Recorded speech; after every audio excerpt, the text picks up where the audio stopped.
Hey everybody, it's Romania Black, and we are on episode 22 of Monster. And like I said in the last reaction, I got volume 2 of the manga! It came in while I was gone on my trip last week, and so I finally got it, and I've been looking through it today, and I've really been excited about it. It basically, volume 2, I ordered it at just the right time. It covers, volume 2 covers from the episode where we first meet Heckle up until the end of episode 18. So it covers from the episode we meet Heckle up until the very end where we leave Rosso. So that's it's just, I love the cover. There's Dieter on it. There's Eva.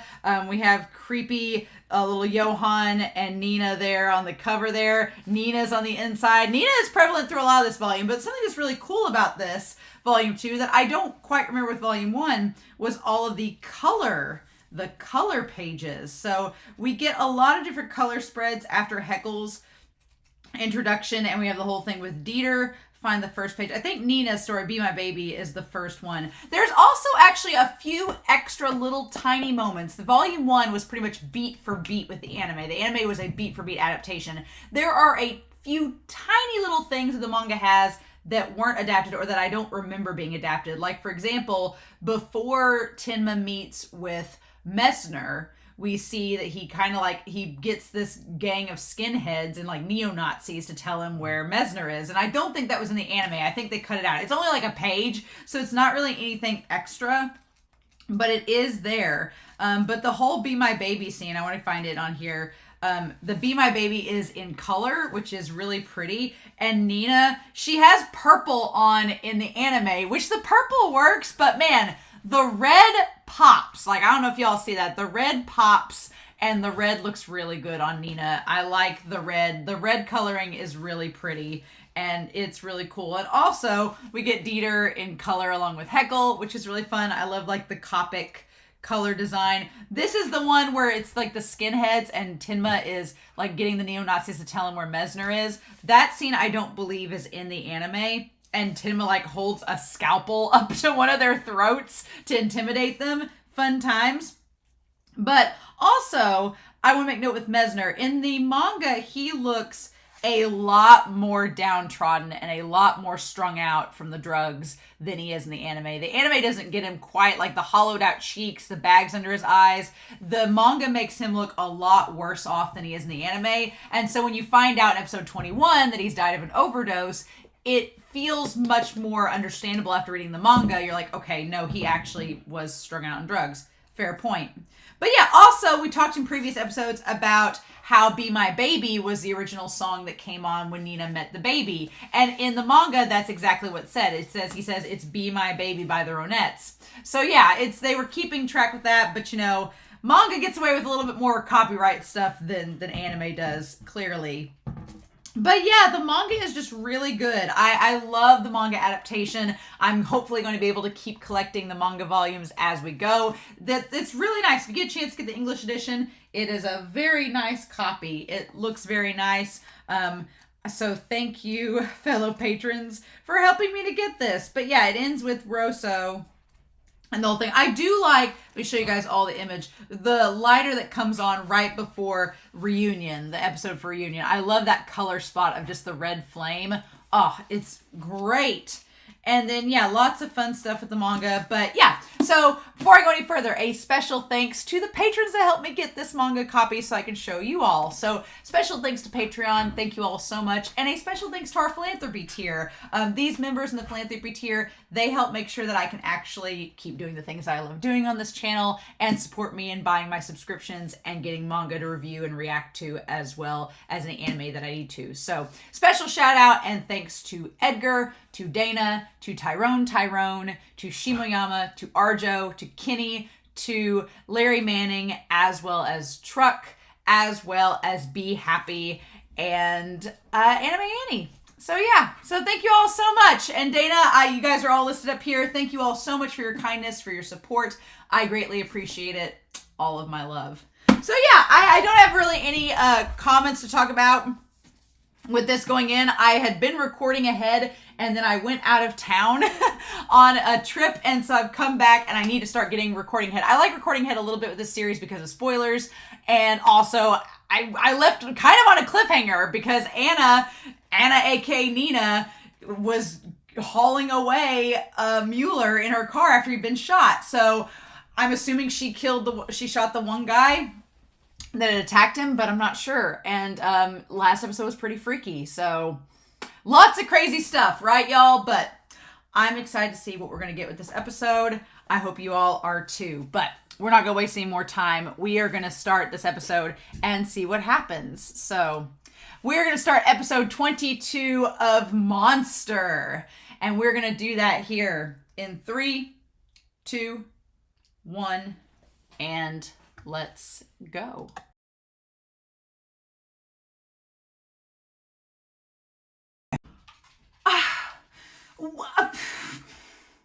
Lunge being cuckoo for Cocoa Puffs is just... what? I wanted to bring White Raccoon out just to write a couple things on here, because I was like, nah, I need to bring White Raccoon out just for a little bit for the stuff going on, because there were a few things touched on in this episode that I'm like, okay, we're touching base on a few things, but I feel like first and foremost, I'm about to say something that will, I'm afraid, lead to people saying things in the comments. So obviously I don't want any spoilers for character development to come, but I will be honest, when I started this series, I've noticed a trend on the Discord.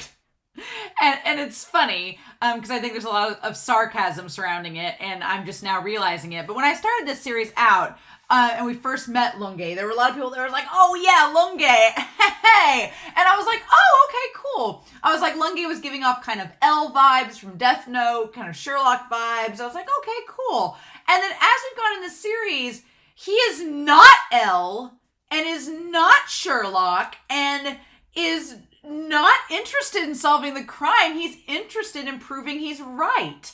And I'm like, dude, what? And maybe there's more to it than that, and we'll touch base on it as we go. But like, people in the Discord have been like sharing like fan art of Johan and stuff, being like, what an angel. And I feel like I hate you all. I don't hate anybody, but I'm just like, oh my God, are you kidding me? So there's like a little tongue-in-cheek business with Lunge, because I was expecting him to be this like morally anchored character that was all about trying to figure out the crime, and him and Tenma would eventually like intersect and like team up together to try to solve the case with Johan. But no, that's not what's happened at all. Instead, Tenma is stuck dealing with Lunge, who still believes he's the criminal. He won't let himself change his mind. He won't falter or waver in any way, shape, or form. And it's like, are you freaking kidding me? Like, it is mind-boggling. I'm like, So, let me go through this real quick and just talk, I guess, about Lunge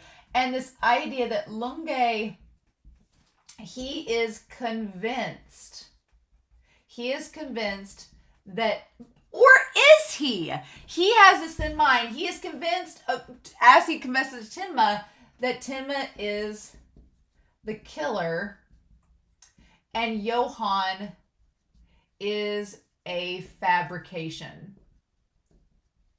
He is convinced that Johan is not real. It's all in Tenma's brain. It's an alternate persona, and at some point Tenma quits being the doctor and starts being the serial killer. It's like the classic fictional serial killer story, right?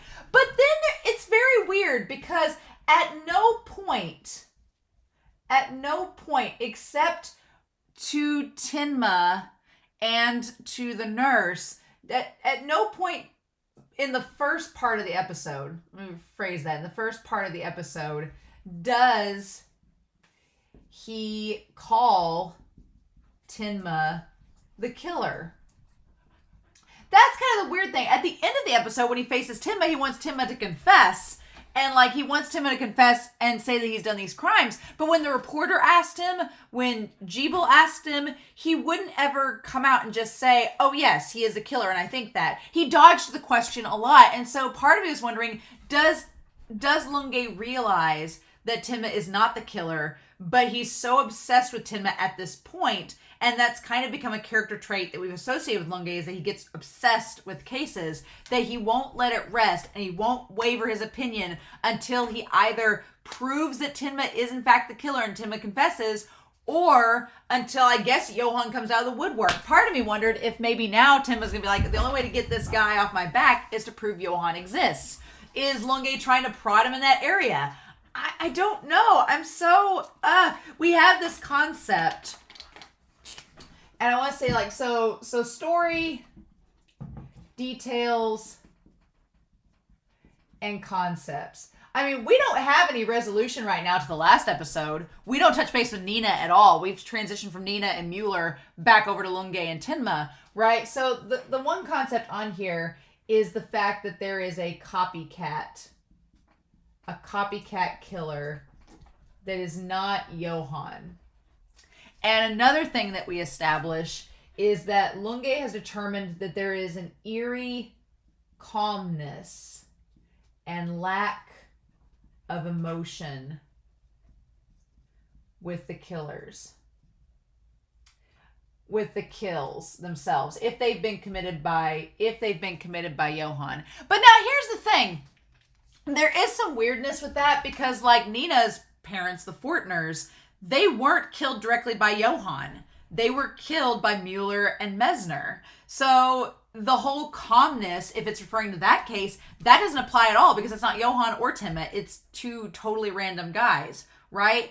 And the whole thing, like Junker said, was that some of the murders they were hired to do. So not necessarily the couples, but some of the other murders they were hired to do. So it's not unheard of for Johan to employ other people to do his dirty work. So LUNGE must be referring to the cases he knows are specifically Johan's, like the gardener, the guy that met Nina up on the castle, some of the other couples that have been murdered. Like, he has noted that those all have a similar trait and a similar lack of emotion. But what's kind of interesting about this is that he connects it with Tenma. He's like, oh, well, this must be your alter persona because you're a doctor, and when you're a doctor, we go back to Hugo's words, where Hugo said that Tenma is ultra precise and has this attention to detail, right? And when I like the fact that both LUNGE and Tenma are reenacting the murders, and they're going through like what the killer would have done and the motions that they made, and LUNGE immediately notes that the murder is too messy. It's not precise enough to be Tenma, right? So thus must be a copycat. And they get to the mirror. Something about the mirror. The person looked in the mirror and realized something, and that's when they faltered, right? That's when they kind of faltered and the person got away before they were killed, right? So something happened. There was something that caused a spark of emotion. The killer saw themselves in the mirror, or they saw the victim. Something sparked an emotion that made them hesitate, and that let the father get away just long enough for him to stab him in the point there. But LUNGE is saying that if it had been Johan or Tenma, as he says, then that wouldn't have happened because they would have been emotionless. They wouldn't have cared what they saw in the mirror. They don't care what the reflection is, right? They already know what kind of a monster they are. But Tenma kind of by the end of this episode counters LUNGE and says, I am not calm when I do surgery. He's like, I am constantly afraid. He's like, I am praying everything will go well. He's like, the surface does not match the mindset. And that's such a dynamic theme of this series, is that the surface, what we see on the outside, doesn't match what's inside. That applies to both Tenma, who seems calm on the outside during his surgeries, because he has throughout all of his surgeries, and I'm sure LUNGE found videotapes because he was videotaped at the hospitals giving demonstrations for students. I'm sure he found videos of those surgeries. On the outside, Tenma looks very calm and collected, but inside he's constantly scared and terrified and is hoping everything goes well and is always afraid someone might die. That kind of ties into Johan, who seems very beautiful and calm on the outside, but is a monster inside. The inside, they're like, the monster inside of me is growing. So, and that ties to the ED with the monster being inside. You don't see it on the outside, but it's in there. So yeah, it just, Tenma's like, no, I am not calm. That is not me at all. And so there's this direct contrast of how Tenma believes he is and how Johan has been in these killings. It's, but yeah, I'm amazed at the lengths that Lunge goes to say, and I like this one reporter guy who turns out to be like a decent reporter. Like, he's trying to actually do good news breaking. He's like trying to actually report the truth. I'm like, man, good on you, because I thought he'd be really sleazy. I'm like choking on air. And so, yeah, he says to Lunge, he's like, I knew it. The suspect is the Japanese doctor then. And Lunge, all he says is, I saw the report. Like, he doesn't confirm it. So, Lunge is such a fascinating character because he doesn't admit to the reporter, yes, I think Tenma is the killer.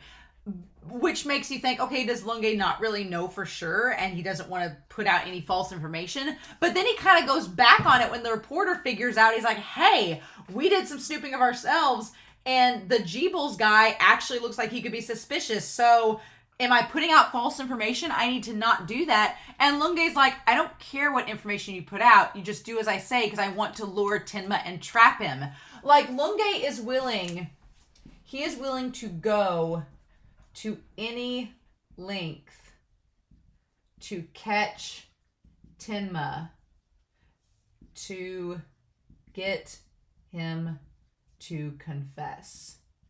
And he was even going to put him at gunpoint. So you have this weird map here where you have Tenma, and Tenma is going after Johan because he believes he's the killer. And then you have Nina, who is going after Johan as well. But now, are either of them immediately going to kill him? Don't know. But then you have, over here, you have Lunge, who is going after Tenma. And you have Eva, who is going, these two people that are, you have these people that are obsessed with the idea of Tenma and what he represents to them. Like, you have Eva, who to Tenma, he represents like a long-lost love that she's trying to re-ensnare. If she can't have him, she can't have anybody. And you have Lunge, who Tenma represents to him, he's the last line connecting to his work. Like, Lunge has basically been taken off every case except this one. And even then, the police are kind of like, well, we don't even really know if we want Lunge on this one. He's kind of crazy about it. But there's a really cool parallel here, because just like Eva is obsessed with Tenma because it's the last person she loves, truly loves, that's in existence, you have Nina, and you have the idea that she's his sister.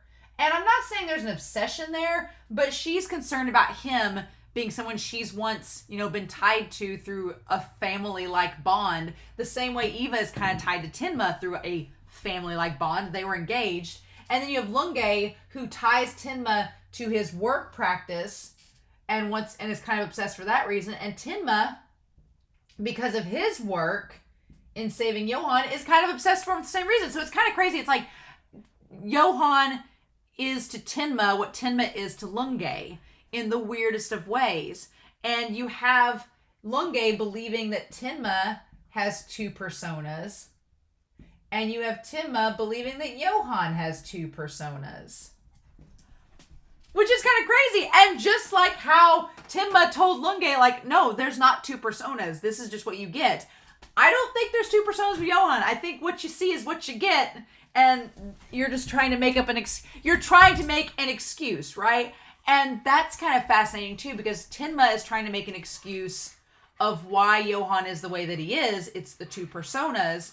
And Lunge is trying to make an excuse of why Tenma is the way that he is, and it's the two personas. And in Tenma's case, it's not true. But in Lunge's case, or in Johan's case, is it not true?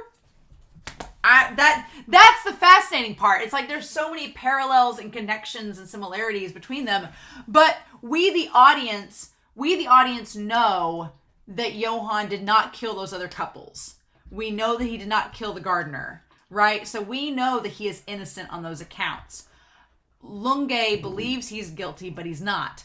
We as the audience believe that Johan is guilty. So it's kind of one of those things that we as the audience know that we can believe Tenma, but we also know that we can't believe Lunge. So there's that. That's so fascinating, right? And just the idea that he's obsessed with Tenma. And so, yeah, he goes over there and like sits through everything, like goes and reenacts the case. And then he goes, and again, when he confronts the woman about seeing Tenma, the idea is he's trying to lure Tenma to him, right? He's like holding out the food for the baby deer. And when the woman says, did this Asian man kill the frops? He's like, oh no, it's not that simple. Like, he denies it then, but it was all in service of trying to trap him.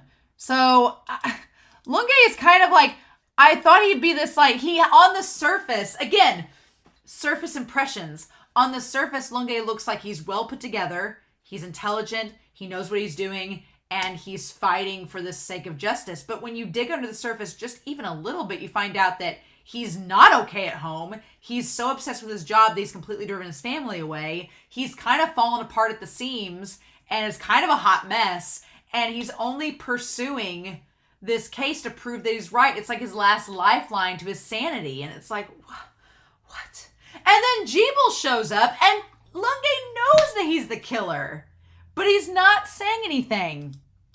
And so when we saw Jeebles, the nephew, I instantly thought, okay, well, Jeebles is blonde, kind of has blue eyes, kind of, if you were like from a far, far distance, like at the neighbor's house looking at him, kind of resembles Johan. So if Johan was actually the murderer and someone saw him over at their house, they might think it's the nephew from a distance. But that's not even the case. He's guilty. And the crazy thing is that he kind of thinks, what he doesn't realize is that Lunge is trying to figure out his relationship, all of this, and see how he can use him to get Tenma closer to him. And the Jeebles guy is so guilty and feels so guilty for the crime that he's committed. He thinks that Lunge is trying to arrest him, is just beating around the bush, when in reality, he's not. That's crazy. And he says, and Lunge even gives him an alibi. Like, Lunge gives him an out. And this guy just lets paranoia consume him to the point where he thinks, he's like, well, no detective would just give me an alibi. He must think that I'm guilty and wants me to confess. And just spirals into this madness. And then, and that's when the reporter shows up. And the reporter's like, hey, you gave me this scoop, but I've been doing some research. And there's no way it was Tenma. It's this Jeebles guy. He killed his aunt and uncle for the money. We've got all the receipts. And Lunge tells him to keep doing what he's doing. And he threatens him. Like, Lunge is terrifying because he threatens him with this knowledge that he's been having this affair. It's like, what the hell? Lunge was flooring me in this episode because you expect him as the detective to be this like morally grounded character who would eventually help Tenma, but he's just as rotten inside as anybody else, just to a different degree. It's insanity. Now, we don't know what happened to Dieter in this episode. Dieter's got a babysitter. Dieter's maybe off with Heckle somewhere or being watched by somebody else, but Dieter is not present. We don't know where he is. Tenma has left him for the time being with someone so he can go investigate the couple that was murdered, because of course, Tenma would want to get any possible lead to Johan that he could. And Tenma comes to the exact same conclusion. I'll put it here. They come to the same conclusion about the murder and the copycat. That's the crazy thing. They come to the exact same conclusion, and it's like, okay. But it's wild. And then the Jeebles guy showing back up. To basically confess. He's like, you're a detective. And that's kind of the crazy thing, is that there are these expectations of Tenma versus Lunge, right? Tenma is expected to be this doctor who saves lives. He even tries to save Lunge's and does successfully. But at the end of the day, Tenma is out to kill Johan. So there's this expectation of how he should act as a doctor versus what he wants to do in killing Johan. And for Lunge, there's this expectation of him as a detective being like, oh, well, you have to uphold the law and fight for justice. That's part of your job. And Lunge kind of does that, but then under the surface, much like with Tenma having this ulterior motive, Lunge's ulterior motive is to drive Tenma to confess. It's kind of amazing. It's kind of amazing, actually. It floors me. I'm just like, you know, it's so interesting. And Jeebel's like, hey, I'm confessing over here that I'm the killer. Why aren't you doing anything? He's like, oh, there's no way I know I look suspicious, but there's no way. Like, he gets so paranoid, and Lunge's ignoring of him is actually what drives him to like think, oh, this guy's just pulling the wool over me. He knows that I'm the killer. He's gonna turn me in. And that's why he follows him and like tries to have him stabbed. It's like, what the hell? And so yeah, God, that image though, of Lunge in the shadows of the door. Again, this series in shadows, right? This series of shadows. And it's not just that he's in all black there, but like the little slits of his eyes and the slit of his mouth is illuminated. It's so freaky. And he says, it's been a while. The same way that Johan does. It's like this theme of there being a monster inside of you. And that monster could take the form of like, you think of like you have the 7 deadly sins, right? That's kind of where we're at in this. I want to write down, you have lust, you have envy, you have wrath, you have pride, you have sloth, you have 5, you have greed, and gluttony are the 7 deadly sins. And it's almost like, lust, the monster of lust, you could say, is an Eva. Because she lusts after Tenma. Like, he was the only love that she had, and she lusts after him. She won't take anybody else but him. And she's not satiated by anything, right? Not satisfied. And then you have the idea of these other ones. And with it's almost like Lunge has a monster in him, right? This monster. If it were any of these, now Johan's thing is he wants people to feel terror before they die. He like wants them to feel terror and then see them at the depths of their despair before they go. So I don't know which monster that would be inside Johan yet. We don't know enough about Johan at all. But for Lunge, it's not envy. It's not sloth. It's not greed. It's not gluttony. It's almost this pride that Lunge has, because he's so proud. He's so proud that he solved the case. He wants to prove it. He wants to prove that he's in the right, that he figured out the case, that he's correct. And it's that pride in his own opinions and what he does that maybe that's the monster just festering up inside of him. But that image of him with the face in the shadows, but like the mouth and eyes illuminated, so creepy. And he says, it's been a while, just like Johan tells him when he was in the shadows way back in episode 4. And Tim is like, what the hell? And Tim is like, I don't want to talk to you. I'm going to leave. And God, the fact that Jeebel's guy went after Lunge and stabbed him, and then Lunge kills him.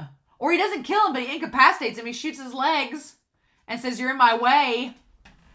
I'm just glad that they got Jeebels to confess. I'm just glad he confessed. That he confessed, said it was him. That's all there was. I'm glad that's the case. I was like, oh my God. I'm just glad he confessed. And that's all we needed. He proved that Tenma did not kill the Frops and did not kill Jeebels. It was in fact him. And then, God, but this was like a horror movie. And it was like the zombie, like when zombies appear on the side of the cars and everything. Like, and you see like the purple under his eyes, like he's losing blood. Like Lunge just coming up to the window like a damn zombie. It was so freaky. It was so freaky and weird. Like, nope. Yeah, and just that close-up on him. And then as he like crawls down, it feels like there's a correlation between the hand of blood on the wall of the house and the hand of blood sliding down. It feels like there's a correlation there, like there's a connection. I'm just like, oh my God. And then of course, Tenma, he can't let him go. He can't, the doctor in him cannot let a man not live. And I'm like, Lunge, If he was really the murderer, he would have left you on the side of the road for dead. He wouldn't have tried to save you or take you to a hospital.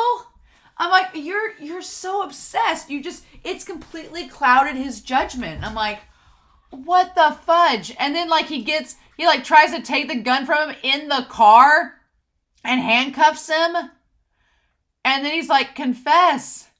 And I like that Tenma's just like, look, man, when he has him in the warehouse, he's like, can you uncuff me so I can save your life? And Lunge's like, confess. And he's like, look, man, I'm not who you think I am. He's like, I can perform this emergency surgery, but you got to work with me partway or you're going to die. And he's like, I really don't want to see a guy die today. I've seen enough death. I really don't want to see any more. And Lunge is completely convinced that he is the murderer, that Johan is a persona, that he's not real. And I'm like, if Eva would show you the picture, but then I guess he'd probably think that Tenma borrowed inspiration for the persona from that little boy's photo and then from that experience of saving him. But yeah, Tenma's like, there's no alter personality. I don't turn into a killer. There's nothing like that. He's like, Johan is an actual person. He's like, I don't know what you're expecting of me, but it's not that. He's like, you are mistaken. He's like, I'm not calm when he's like, I have lots of feeling. And he's like, people's lives are in my hands. And I do like that comparison where Tenma, he's talking about how both him and Johan have people's lives in their hands. And for Tenma wants to save them. And Johan is completely apathetic. Like, Johan feels nothing for anyone and does not care what happens to them, whereas Tenma cares too much. He cares so much he tries to save them, even to the point where he's saving this guy that's held him at gunpoint. Like, and I kind of agree with the two detectives. I'm like, I would take Lunge off the case, but I'm like, I would take Lunge off the case, but then I don't think Lunge would listen. I think he'd just go after anyway. And so Lunge, when he wakes up, he says, Tenma saved my life. That's what happened, right? And they're like, well, Tenma got away, but Jeeble confessed. So he's obviously the copycat murderer. And yeah, the two detectives are like, yeah, Tenma saved his life. It might be hard for him to arrest Tenma now. Yeah, they underestimate Lunge a lot because they're like, man, now that Tenma saved his life, I'm sure Lunge's going to drop the case. Far from it. Far from it. He's like, it might be hard for him to rest. We should take Lunge off of the Tenma case. And then they see the nurse, right? And they're like, we're sorry he caused you so much trouble.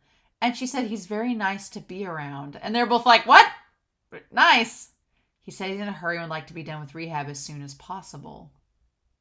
He's already squeezing the ball and walking around the halls. He's having fun. And they're both like, fun? When has Lunge ever had fun? And she says, yes. He says it quite often. He's never had so much fun before. Now, what did he say the killer's name was? And he says, Tenma. Chasing after a criminal like Tenma is the most fun I can have. What the fudge? Why? Why is Lunge becoming like Johan? No! No, that's what's happening. He looks like Johan. No. I was like, what the fudge? So yeah, it's this idea that Johan finds Tenma fascinating. Oh my god, he saved Lunge! Just like he saved Johan! No! Yeah, he finds Tenma fascinating and sees him as a savior. And then you have Lunge, who finds Tenma as fun, and Tenma saved him as well. No! Tenma, you gotta stop saving the crazies! No! So yeah, Tenma has saved two people now that have decided to, instead of, just going along their merry way, become obsessed with him. What? No. Oh, and that in shot where Lunge is just like squeezing the stress ball and looking evilly into the camera. What the fudge? Nope. Nope. Mm-mm.